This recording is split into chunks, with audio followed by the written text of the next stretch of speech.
सब कैसे हैं? आई होप कि आप सभी अच्छे होंगे और अपनी स्टडी को कंटिन्यू कर रहे होंगे। फ्रेंड्स, आज के वीडियो लेक्चर में हम बात करने वाले हैं जो आपका सब्जेक्ट कंप्यूटर हो जाता है, इसके कुछ जो क्वेश्चंस है उसको कंटिन्यू करेंगे। आज हम लोग अति लघु टाइप क्वेश्चंस को कंटिन्यू करेंगे। उसके और जो यहाँ पे कुछ पॉइंट्स को हम लोग डिटेल में डिस्कस करेंगे, यानी बहुत ज्यादा डिटेल में डिस्कस नहीं करेंगे, थोड़ी थोड़ी बातों को लेकर हम चीजों को समझेंगे। ठीक है, तो अगर आप चैनल पर नए हैं तो चैनल को सब्सक्राइब जरूर कर लीजिएगा और बेल आइकन को भी जरूर प्रेस कीजिएगा, क्योंकि हर एक चीज आप लोगों के लिए इम्पोर्टेंट हो जाती है और इम्पोर्टेंट चीजों के लिए आपको क्या करना रहेगा, सब्सक्राइब करना रहेगा, जिससे आपके पास नोटिफिकेशन पहुंचती है। तो सबसे पहले हम बात करते हैं इनपुट डिवाइस। और हाँ, एक चीज मैं बताना चाहूंगी कि कल कुछ प्रॉब्लम की वजह से हमने क्लास 2 से 3 बार ली और मुश्किल से कुछ मिनटों की क्लास हो पाई और कुछ प्रॉब्लम हो रही थी। तो उसमें क्या हुआ था, जितनी चीजें उसमें पॉसिबल थी उतनी चीजें हो पाई थी और उसके बाद में क्या था कि चीजों को कंटिन्यू नहीं कर पाए थे। लेकिन इसमें क्या हुआ, कुछ लोगों के मैसेजेस आ गए कि बोर्ड पे तो कुछ ज्यादा चीजें लिखी हुई हैं, लेकिन वो चीजें छोड़ दी गई। ठीक है, तो हम लोग आज इनपुट डिवाइस के बारे में समझ लेते हैं। इनपुट डिवाइस होता क्या है? तो इनपुट डिवाइस यानी इनपुट भी क्या होता है, वो डिवाइस होती है जिसके जरिए कंप्यूटर में डाटा प्रवाहित किया जाता है या प्रोवाइड या कोई इंफॉर्मेशन दी जाती है। जैसे आप कह सकते हैं कि आपका जो इनपुट डिवाइस है, ठीक है ना, तो इनपुट डिवाइस में सबसे पहले क्या क्या आता है? इनपुट डिवाइस जैसे आपका ये कंप्यूटर है, ठीक है ना, ये कंप्यूटर है और ये आपका क्या है, कीबोर्ड है और ये आपका माउस है और यहाँ पे ये बटन है। तो ये सभी क्या होता है, कंप्यूटर से ये किसी ना किसी तरीके से ये जुड़े होते हैं, है ना, ये कंप्यूटर से जुड़े होते हैं। तो हमें कहते हैं किसी चीज को प्राप्त करना है, यानी हमें किसी से कोई रिस्पेक्ट लेनी है तो पहले हमें उसे देनी पड़ती है, तब हमें रिस्पेक्ट मिलती है। तो अभी आप कहोगे कि मैम आप कंप्यूटर पढ़ा रही थी, अभी आप रिस्पेक्ट पे आ गए। तो हम इसलिए ये चीज बता रहे हैं कि पहले हमें चीजों को देना रहता है, हमें चीजों को देना रहता है और उसके बाद हमें प्राप्त होती है। तो जो चीजें हम यहाँ पे दे रहे हैं, इसके जरिए हम इसको दे रहे हैं, तो वो चीजें हमें क्या होंगी, हमें यहाँ पे प्रिंटर के जरिए प्राप्त होंगी। जैसे कि हमने यहाँ पे कोई चीज लिखी, कोई चीज हमें प्राप्त करनी है, तो हमने क्या किया, यहाँ से हमने चीजों को डाला। कीबोर्ड से भी डालते हैं, माउस से भी हम वर्क करते हैं, है ना, माउस से भी हम वर्क करते हैं, तो ये हो जाता है। तो ये इनपुट डिवाइस में आता है और प्रिंटर किस में आता है, ये आउटपुट डिवाइस में आता है। यानी कहने का मतलब होता है इनपुट डिवाइस सबसे कॉमन और सबसे क्या होता है, पॉपुलर इनपुट डिवाइस होता है और जिसका उपयोग डाटा को क्या करना होता है, संग्रहित करना होता है और अंदर ले जाना होता है। यही तो होता है ना, तो इसी को तो इनपुट डिवाइस कहते हैं। इसमें मोस्ट पॉपुलर जो आपका हो जाता है, क्या हो जाता है, माउस हो जाता है और कीबोर्ड हो जाता है। और इसमें कौन कौन सी चीजें हैं, जॉयस्टिक हो जाती है और आपका हो जाता है, क्या हो जाता है, स्कैनर हो जाता है। ये इनपुट डिवाइस में आते हैं। और अगर आउटपुट डिवाइस की बात की जाए तो आउटपुट डिवाइस में मॉनिटर हो जाता है और आपका क्या हो जाता है, प्रिंटर हो जाता है और भी बहुत सी चीजें हो जाती है, जिसपे हम लोग कंटिन्यू करते रहेंगे, जिस पर डिस्कस करते रहेंगे। फिर उसके बाद ये इनपुट और आउटपुट डिवाइस आपने समझ लिया। सीडी की फुल फॉर्म क्या होती है, कॉम्पैक्ट डिस्क, है ना। सीडी की फुल फॉर्म क्या होती है, तो कॉम्पैक्ट डिस्क होती है। और आपका रोम यानी रीड ओनली मेमोरी क्या होता है, यहाँ पे लिख देते हैं, रीड ओनली मेमोरी, ठीक है ना, रीड ओनली मेमोरी। और उसके बाद डीबीएमएस, डीबीएमएस की फुल फॉर्म क्या होती है, तो डाटा बेस मैनेजमेंट सिस्टम। क्या होता है, डाटा बेस मैनेजमेंट सिस्टम होता है। और हैकर्स क्या होते हैं, तो हैकर्स जो हैकर्स का मतलब आप लोग समझ रहे होंगे कि जो चीजों को क्या करते हैं, हैक कर लेते हैं, हमारी चीजों को चुरा लेते हैं। आप उन्हीं को तो हैकर्स कहेंगे ना, जो सुरक्षित जो हम हैं उनकी सुरक्षा को तोड़कर और उनको क्या करते हैं, हैक कर लेते हैं, तो उसी को हम हैकर्स कहते हैं। और इनसे बड़ा सावधान रहना चाहिए, क्योंकि जैसे कभी भी आपके पास कोई फोन आ जाए अनजान तरीके से कि आपके बैंक में ये इन्फॉर्मेशन मांग रहे हैं, आप हमें ओटीपी दीजिए, या आपको इतना लाभ मिल रहा है, तो आपको 25 लाख 30 लाख की आपकी लॉटरी लग गई है। आपने पूछा भाई लॉटरी तो हमने कभी खरीदी नहीं थी, हमें कैसे मिली है, तो आपसे वो कहेगा कि आपका जो नंबर है वो लकी ड्रॉ में आया। भाई हमारा ही नंबर लकी ड्रॉ में आना था, ऐसा नहीं है, क्योंकि ज्यादा बेनिफिट यानी धोखा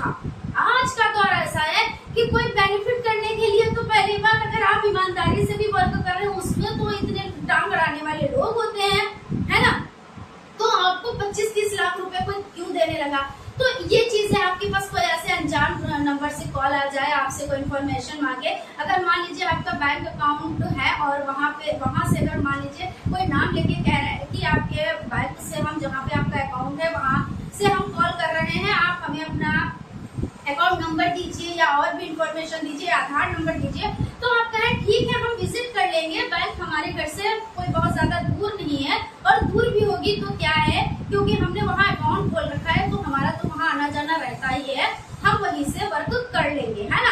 तो ये सावधानियां होती हैं, क्योंकि हैकर्स को क्या होता है, कुछ लोग, हालांकि उनको ऐसा होता है, कुछ लोग ऐसे मिल भी जाते हैं जो उनको इससे भाई फायदा तो होता है, तब तो ये लोग करते हैं, और कुछ तो ऐसे होते हैं जिनको कोई ओटीपी और कुछ भी नहीं दो फिर भी वो हैक कर लेते हैं, यानी हमारी जो सुरक्षा है उसको तोड़ देते हैं और उनको बेनिफिट मिल जाता है और हमको क्या होता है, लॉस मिलता है ना। उसके बाद आपका बहुत ज्यादा नहीं डिस्कस करेंगे, थोड़ा ही डिस्कस करेंगे। अब यहाँ पे देख लेते हैं कंप्यूटर की शिक्षा। तो कंप्यूटर की शिक्षा कैसी है, तो आज क्या है, कंप्यूटर ने हमें बहुत ज्यादा सहूलियत दे दी, हमारे समय को भी बचाया, श्रम को भी बचाया।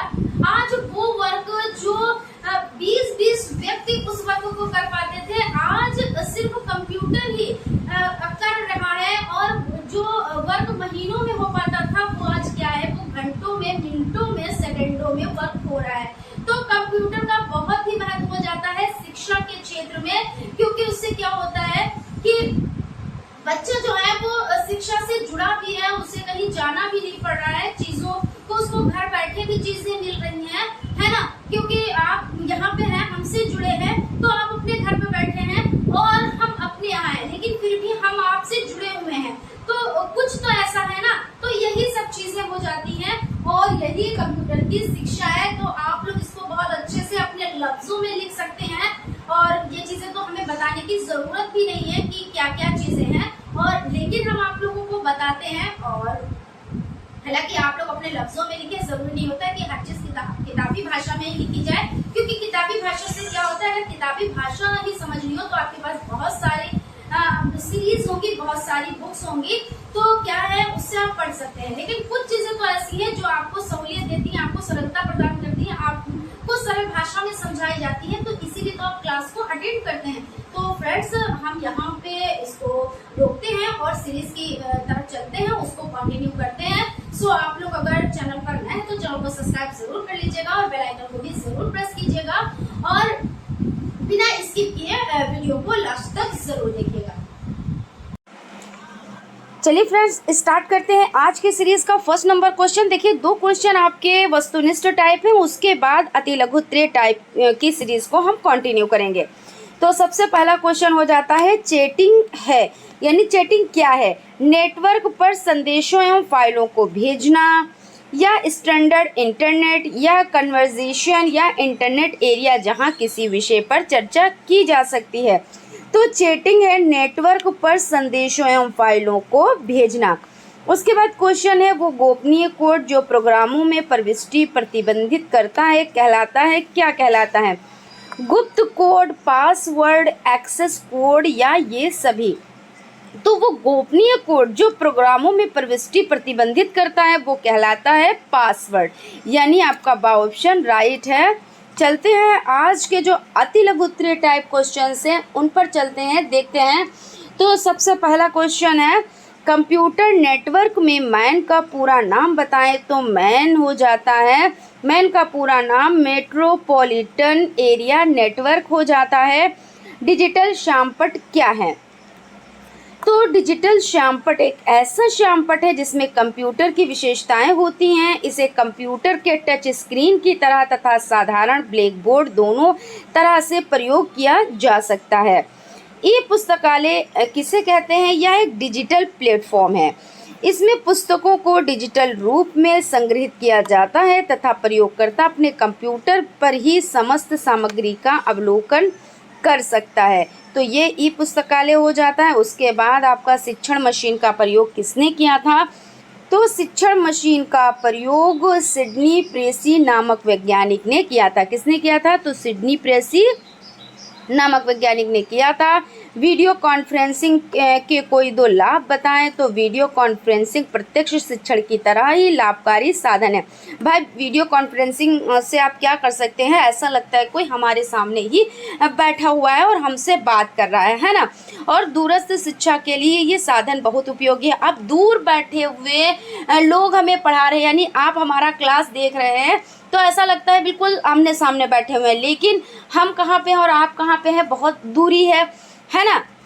लेकिन फिर भी ये हम क्या करते हैं, इससे हम शिक्षा ग्रहण करते हैं और ऐसा महसूस होता है कि बिल्कुल पास में बैठा हुआ कोई बंदा हमें शिक्षा दे रहा है ना।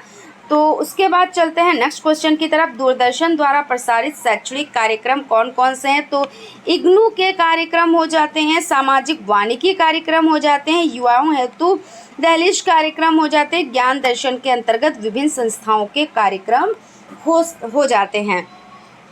पाठ्यक्रम के प्रस्तुतिकरण के अंतर्गत दृश्य सामग्री का उदाहरण बताएं। तो पोस्टर, मॉडल पेपर, स्लाइड। यानी क्या कह रहे हैं कि पाठ्यक्रम के प्रस्तुतिकरण के अंतर्गत दृश्य सामग्री यानी जो देखी जा सके। दृश्य कौन होती हैं, तो जो देखी जा सके, देखकर शिक्षा प्राप्त की जा सके वो दृश्य हो जाती हैं। इनमें पोस्टर, मॉडल पेपर, स्लाइड और क्या हो जाता है, बुक्स भी आपकी हो जाती हैं, है ना।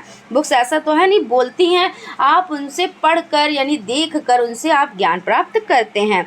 स्लाइड के द्वारा प्रस्तुति का क्या महत्व है, तो इस प्रकार की प्रस्तुति से चीज़ें सरलता से समझ में आ जाती हैं। ई बुक्स से आप क्या समझते हैं, तो डिजिटल माध्यम के रूप में उपस्थित किताबों को ई बुक्स कहते हैं। पाठ्य वस्तु के प्रस्तुतिकरण के अंतर्गत श्रव्य सामग्री का उदाहरण बताएं। तो रेडियो तथा टेप रिकॉर्डर हो जाता है। क्या कह रहे हैं कि पाठ्य वस्तु के प्रस्तुतिकरण के अंतर्गत श्रव्य सामग्री, श्रव्य यानी जो सुनकर जिससे हम शिक्षा प्राप्त कर सकें। तो रेडियो से और टेप रिकॉर्डर से क्या करते हैं, हम सुनकर ही तो शिक्षा प्राप्त करते हैं। पाठ्य वस्तु के प्रस्तुतिकरण हेतु श्रव्य दृश्य सामग्री कौन कौन सी है। तो श्रव्य दृश्य सामग्री कौन सी होती है, तो जो जिसको हम देखकर और सुनकर दोनों तरीके से शिक्षा प्राप्त कर सकें वो श्रव्य दृश्य सामग्री हो जाती है। इसमें टेलीविज़न हो जाता है, कंप्यूटर हो जाता है, आपका ये मोबाइल है, इससे आप क्या कर रहे हैं, सुन भी रहे हैं और देख भी रहे हैं, है ना। टेली कॉन्फ्रेंसिंग क्या है, तो टेलीविज़न द्वारा बैठक अथवा गोष्ठियों का आयोजन करना टेली कॉन्फ्रेंसिंग कहलाता है।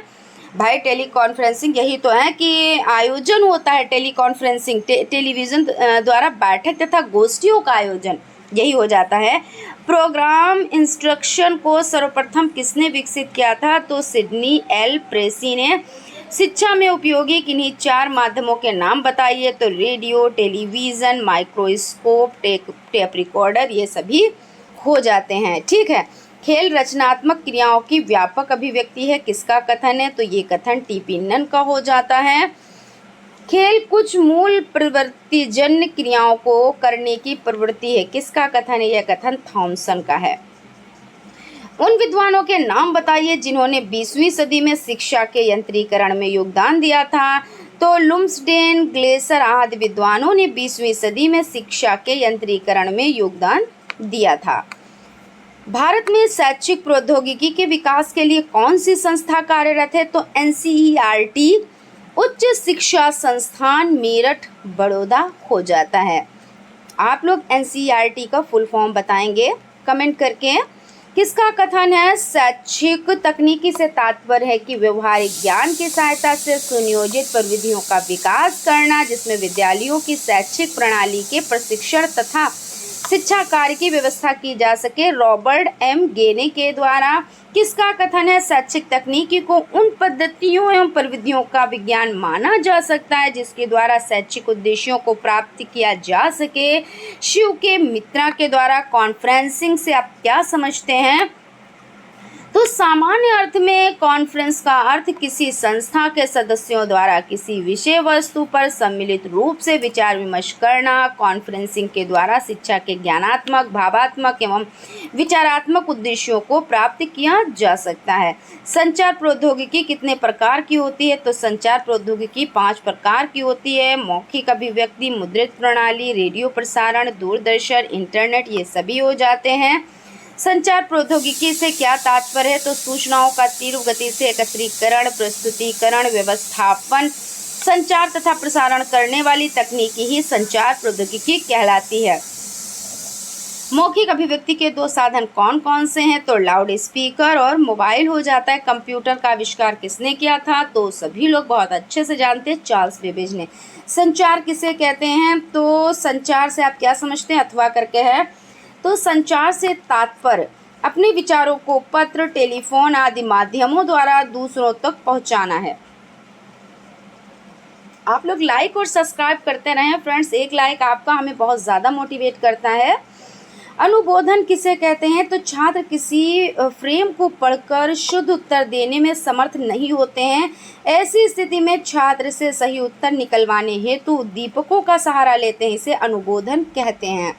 ठीक है, उसके बाद आपका नेक्स्ट क्वेश्चन हो जाता है अनुक्रिया किसे कहते हैं? जब कोई छात्र पूछे गए प्रश्नों को समझकर उसका उत्तर अपनी उत्तर पुस्तिका में लिखता है, उसे क्या कहते हैं? तो अनुबंधन कहते हैं। सीडी का पूरा नाम कॉम्पैक्ट डिस्क हो जाता है। रोम का पूरा नाम रीड ओनली मेमोरी है। प्रौद्योगिकी, और ये बहुत इंपॉर्टेंट है, ठीक है ना। प्रौद्योगिकी से आप क्या समझते हैं? प्रौद्योगिकी विज्ञान की व्यवहारिक व प्रायोगिक विधि हो जाती है। सर्वर का क्या अर्थ है? तो सर्वर सेवकों का नेटवर्क है जो सेवकों को जोड़ने तथा सूचना का आदान प्रदान करने का कार्य करता है। फुल ड्यूप्लेक्स मोड क्या है? तो फुल ड्यूप्लेक्स से आशय सूचना के साथ एक ही समय पर प्राप्तकर्ता तथा प्रदानकर्ता के वार्तालाप या सूचना के आदान प्रदान से। सर्च इंजन क्या करता है? सर्च इंजन एक सॉफ्टवेयर होता है जो यूज़र द्वारा दिए गए निर्देशों के आधार पर इंटरनेट पर खोज कर डाटा प्रदान करता है। DBMS का पूरा नाम तो डेटाबेस मैनेजमेंट सिस्टम हो जाता है। हैकर्स क्या है? लिखिए। तो जो व्यक्ति किसी कंप्यूटर सिस्टम के माध्यम से अन्य कंप्यूटर सिस्टम की प्रक्रिया संचालन को अपने वश में कर लेता है तथा कंप्यूटरों के सुरक्षा घेरे को तोड़ देता है, हैकर्स कहलाता है। कंप्यूटर की शिक्षा का क्या अर्थ है? कंप्यूटर की शिक्षा ने व्यक्ति के सामान्य कार्यों को करने की क्षमता में अभिवृद्धि कर दी है। जो कार्य पहले 20 व्यक्तियों द्वारा 10 दिन में किया जाता था, अब वो केवल 2 व्यक्ति कंप्यूटर के माध्यम से 1 घंटे में कर सकते हैं। ठीक है, यहाँ तक आपका हो गया। आज की सीरीज का लास्ट क्वेश्चन देख लेते हैं। सूचना के कोई 2 गुणों को बताएं। तो सूचनाएं विश्वसनीय वेद होनी चाहिए और सूचनाओं में पूर्णता होनी चाहिए। तो फ्रेंड्स, आज का सेशन यहीं पे कंप्लीट होता है। आई होप आप लोगों को सेशन अच्छा लगा होगा, और अगर सेशन अच्छा लगा है तो एक लाइक ज़रूर कीजिएगा, और अगर अभी तक आप लोगों ने चैनल को सब्सक्राइब नहीं किया है तो प्लीज़ सब्सक्राइब भी कर लीजिएगा और बेल आइकन को भी ज़रूर प्रेस कीजिएगा, जिससे कोई भी नोटिफिकेशन हो वो आप तक पहुँच सके। तो मिलते हैं फ्रेंड्स नेक्स्ट क्लास में। Thank you.